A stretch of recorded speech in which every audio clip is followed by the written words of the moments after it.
Hello, welcome to FC classes. आज की class में हम लोग क्लास 10 मैथमेटिक्स का चैप्टर 3 पढ़ने वाले हैं। चैप्टर का नाम है pair of linear equation in two variable. अगर इस चैप्टर के नाम को ही डिकोड करें तो इसमें क्या होने वाला है? पेयर होने वाली है किसकी? लीनियर इक्वेशन की,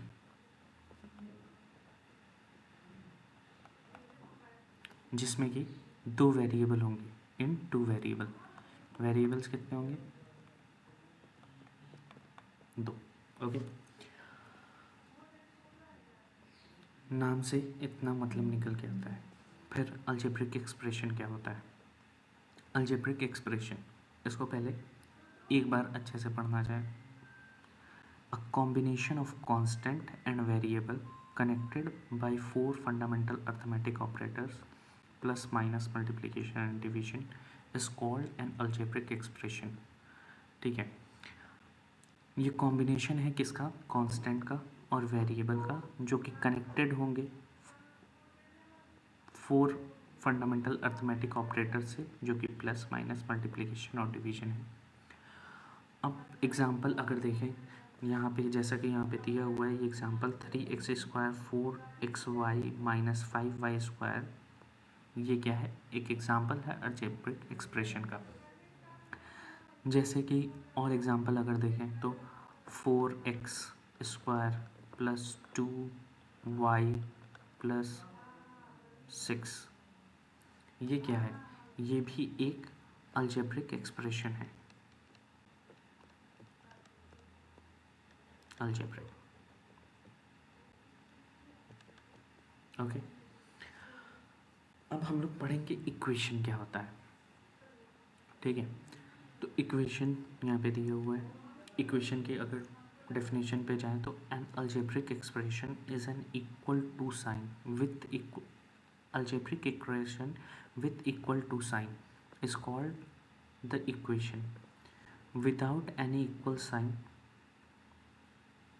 it is an expression only. For example, जैसे देखें, मैं आप लोगों को समझाता हूँ।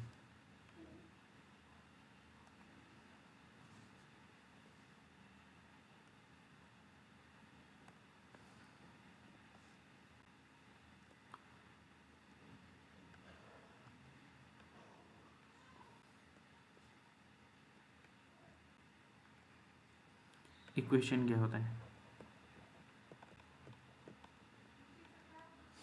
कोई भी अलजेब्रिक एक्सप्रेशन है, अलजेब्रिक एक्सप्रेशन है अगर, और वो इक्वल टू की साइन के साथ है, तो हम लोग उसको क्या बोलेंगे? वही क्या है? एक इक्वेशन है। तो अगर यहीं पे ये जो अलजेब्रिक एक्सप्रेशन था 4x² plus 2y plus 6 equal to 0 अगर मैंने कर दिया, तो ये क्या है? ये एक इक्वेशन है। पर वहीं अगर मैं बात करूँ 4x² प्लस 2y प्लस 6, ये क्या है? ये एक अलजेब्रिक एक्सप्रेशन है।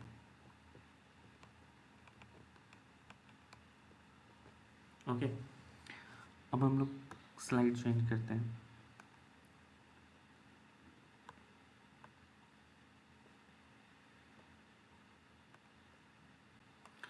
अब हम लोग समझेंगे कि लीनियर इक्वेशन क्या होती है।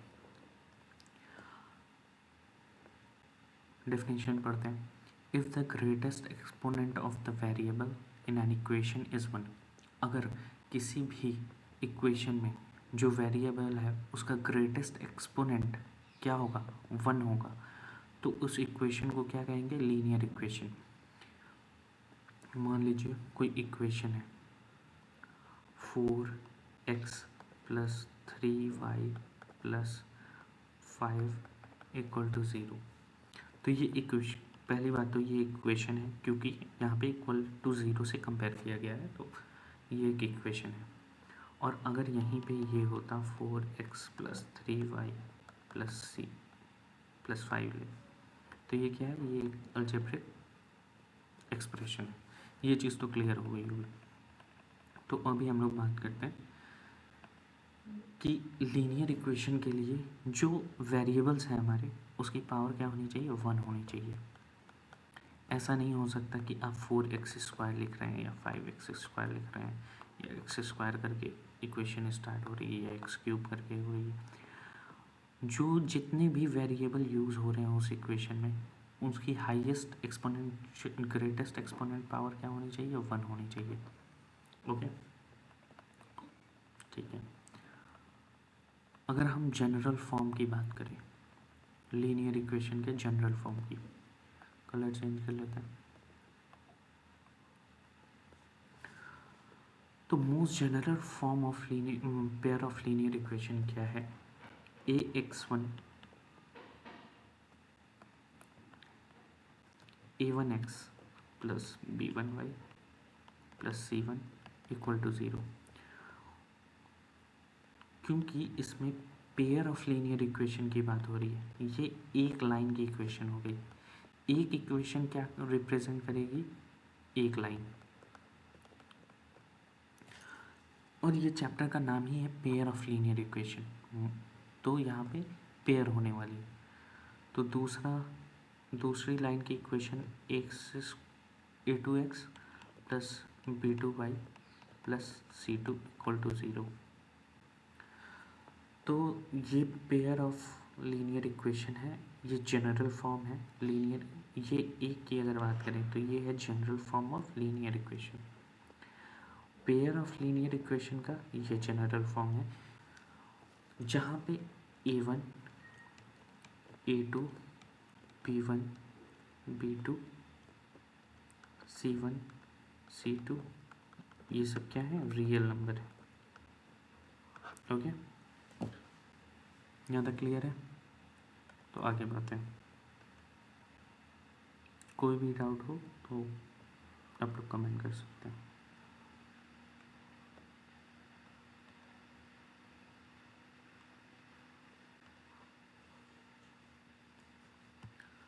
A graph of pair of linear equation in two variable is represented by two lines.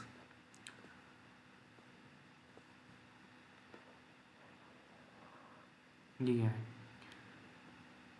कि पेयर ऑफ लीनियर इक्वेशन के जो ग्राफ है वो कैसे रिप्रेजेंट किए जाएंगे, उसकी बात होने वाली है।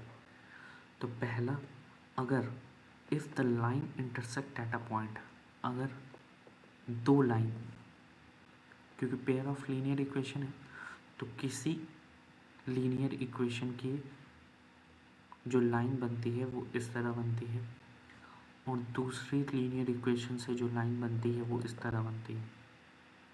तो वही पूछ रहा है, वही बता रहा है, if the line intersect at a point, यहाँ पे ये लाइन इंटरसेक्ट हो गई है। If the line intersect at a point the pair of equation is consistent, तो हम क्या बोलेंगे, इसको कंसिस्टेंट बोलेंगे। The point of intersection give the unique solution of the equation, और ये जो होगा, ये पॉइंट, ये दोनों इक्वेशन के लिए एक यूनिक सॉल्यूशन होगा।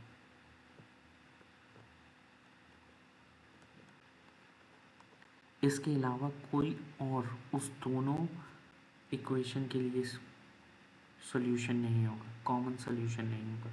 ये एक यूनिक सॉल्यूशन है जो दोनों इक्वेशन को सेटिस्फाई करेगा। ओके, फिर दूसरा जो केस है हमारा, इफ़ द लाइन कॉन्साइड, कॉन्साइड का मतलब एक के ऊपर एक, मान लीजिए एक लाइन है, इसी के ऊपर दूसरी जो लाइन है वो भी इसी के ऊपर ही है, एकदम कॉन्साइड कर रही है, तो क्या होगा, इसमें हर पॉइंट, कोई भी पॉइंट अगर पर्टिकुलर पॉइंट उठाएंगे वो दोनों इक्वेशन के लिए ही सॉल्यूशन प्रोवाइड करेगी। इसी वजह से if the line coincide there will be there are infinitely many solution, तो हर बहुत ढेर सारे सॉल्यूशंस होंगे, हर पॉइंट पे ही सॉल्यूशन मिलेगा। तो the pair of equation is consistent, उस पेयर ऑफ इक्वेशन को भी कंसिस्टेंट कहेंगे, कंसिस्टेंट ही कहेंगे। पर each point on the line will be a solution, पर हर पॉइंट ही एक सोल्यूशन होगा। इसमें क्या था, एक यूनिक सोल्यूशन था। कंसिस्टेंट, कंसिस्टेंट का मतलब है अगर सोल्यूशन मिल जाता है, सोल्यूशन अगर मिल रहा है तो क्या होगी, कंसिस्टेंट। ओके, अब थर्ड वाले केस की बात कर लेते हैं, यहाँ पे करते हैं। अब थर्ड वाले केस में क्या है, if the lines are parallel, अगर लाइन ही पैरेलल है, एक ऐसी है दूसरी उसके पैरेलल ऐसी है, the pair of linear equation has no solution, इनके पास कोई सोल्यूशन नहीं होगा, कॉमन सोल्यूशन कोई नहीं होगा। The pair of linear equation is inconsistent, मतलब इनके पास सोल्यूशन ही नहीं है, इनकन्सिस्टेंट। ओके, इतना क्लियर हुआ, आगे बढ़ते हैं।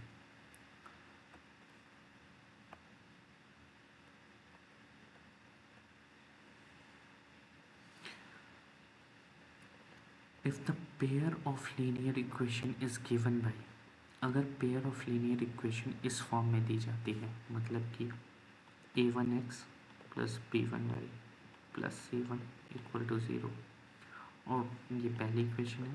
दूसरी equation a2x plus b2y plus c2 equal to 0, और यह है सेकेंड इक्वेशन, और यही कहलाएगी पेयर ऑफ लीनियर इक्वेशन अगर इस फॉर्म में दी हुई है तो। पहला है a1 upon a2 does not equal to b1 upon b2, ये a1 और ये a2, इनका ratio a1 upon a2 does not equals to b1 upon b2, b1 upon b2 के अगर इक्वल नहीं है तो ये क्या है, ये एक यूनिक सोल्यूशन है। The pair of linear equation is consistent and unique solution, ठीक है, तो ये यूनिक सोल्यूशन है। ओके, और सोल्यूशन अगर है, अगर सोल्यूशन है तो क्या कहलाएगी, कंसिस्टेंट। वहीं केस सेकंड की अगर बात करें, ये पहला केस है। दूसरा केस कहता है कि अगर a1 अपॉन a2 है is equals to b1 upon b2 है, is does not equals to c1 upon c2, तो क्या होगा, नो सोल्यूशन। मतलब कि यहाँ पे कोई भी सोल्यूशन नहीं मिल रहा है, और सोल्यूशन नहीं मिल रहा है तो ये क्या होंगे, इनकंसिस्टेंट। इसी तरह थर्ड केस है जिसमें दिया हुआ है a1 upon a2 equal to b1 upon b2 is equals to c1 upon c2, तो ये क्या है, infinitely many solution.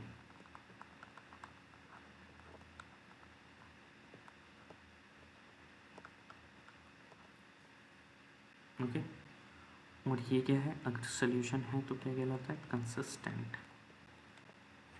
I hope आप लोग को ये चैप्टर के बेसिक डिटेल नॉलेज सब कुछ समझ में आई होगी। Thank you.